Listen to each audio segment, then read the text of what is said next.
Hello, everyone. So today we're going to take a look at the Studio Series 86 Autobot Jazz. So my copy is actually the reissue of Jazz here in the new in 2025, I believe, with the new box. So let's look at the box first. This is the standard new box for the Studio Series line. It says here the movie. It doesn't have the number anymore. And of course, we have a cool picture here of Jazz along with his alt mode. To the side, just a bigger picture of him.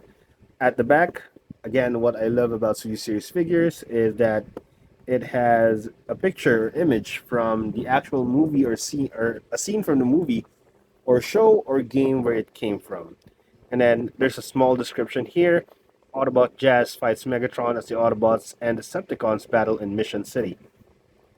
We have him here in a pose, his alt mode, and a triceps. On the side, just a continuation of the art from the front. That is the box, so let's head on straight to looking at Jazz. So, he comes in with, first off, he comes in with one blaster. That's his only accessory. This is a deluxe class figure, by the way. So, I'll post a picture here, how he looks like in the G1 cartoons, and he actually is a really good representation of his G1 design. Really cool. The only difference is I think is this one is painted in with blue and red streaks in the G1 design. But everything else looks pretty similar, pretty much the same. So a closer look at him, the face sculpt is amazing. I love it. I just don't like that he's not smiling. I kind of prefer that he has kind of a smile on his face or in his mouth. I love the light blue visor there. This one, the chest piece is really accurate as well. The Autobot logo, and I love how the front lights of the vehicle are sky blue. There's his torso, his thighs, his legs are silver, and yeah. And this guy is pretty much a clean figure except for the hollow gaps on the forearms and at the back of the legs, although it's not that visible.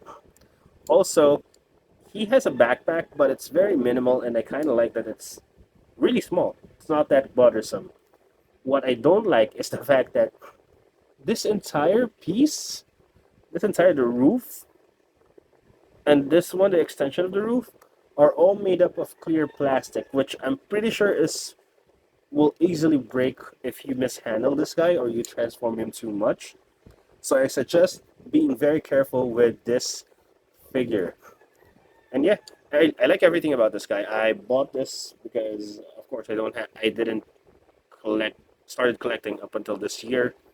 And the reissue is the easiest way for me to get a Jazz because a lot of people have Jazz here and they don't like selling it. A lot of collectors have them. So anyway, let's get on with before size comparison. Sorry, let's on with articulation. His head is on a ball joint, so you can look slightly down, up, sideways, and it can tilt. Shoulders can move the full 360, move out that much. There's a bicep swivel, elbow bend pretty much 90, and unfortunately no wrist swivel. There is a waist swivel though.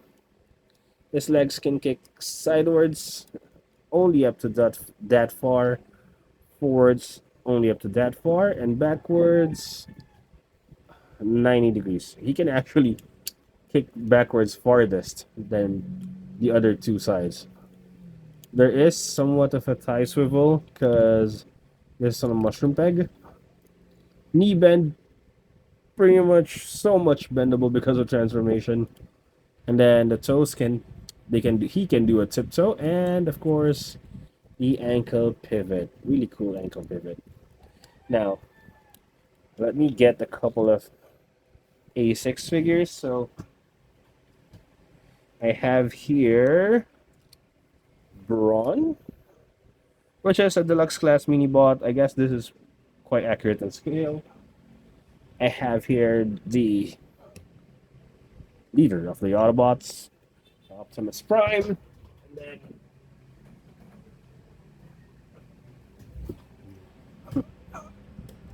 Here is Ironhide. Here is Bumblebee. And let me get one more. Oops. Here is Perceptor. So, pretty much accurate in scaling, as do all 86 figures are. So, he sizes up pretty well with the entire line. So here we have him in his alt mode or vehicle mode, which is a sports car. I don't know what specific sports car this is, but I'll put up a picture here of his G1 alt mode, and it's really accurate to the design here. It's really nice. It's a really clean alt mode. Front, side, even at the back. This is a really clean alt mode. I just don't like the fact that there's a big hole here in the middle. And one more thing, I mentioned that this is made out of this and this is made out of clear plastic. Not sure if you guys can see, but the paint here are starting to chip because of transformation here in the sides and here as well, the one that connects here. Because of transformation, this thing is, the paint is chipping and I don't like it. For sure, if I transform this guy more, the paint would chip even more than it already has. And another thing that I don't like is the glass that they use, the clear plastic as the windows. I wish they could have shell shaded it.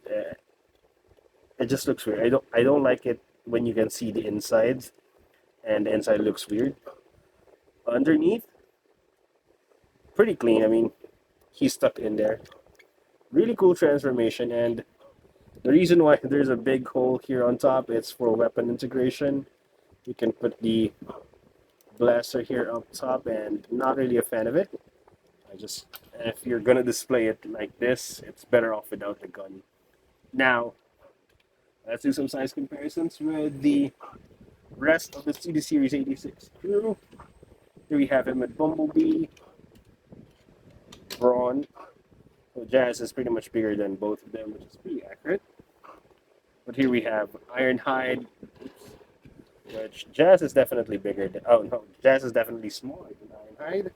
And of course, the leader of the Autobots, Optimus Prime.